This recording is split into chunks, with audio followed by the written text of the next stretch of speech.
తల్లిని మించినటువంటి దైవం ప్రపంచంలో ఉండదు. బిడ్డ పుట్టినప్పుడు అమ్మ మృత్యు సదృశమైనటువంటి ఖేదం పొందుతుంది. అమ్మని హాస్పిటల్లోకి తీసుకెడుతుంటే బ్రతకచ్చు, బ్రతకకపోవచ్చు. ఒక్కొక్కసారి అసలు ప్రమాదకరమైన సంఘటన జరిగితే బిడ్డ పుట్టి తల్లి చచ్చిపోవచ్చు.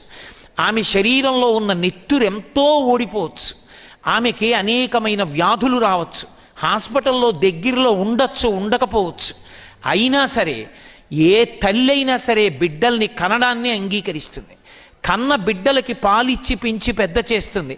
ఆ పిల్లవాడికి జ్వరం వస్తే తాను ఉపవాసం ఉంటుంది, తాను వ్రతం చేస్తుంది.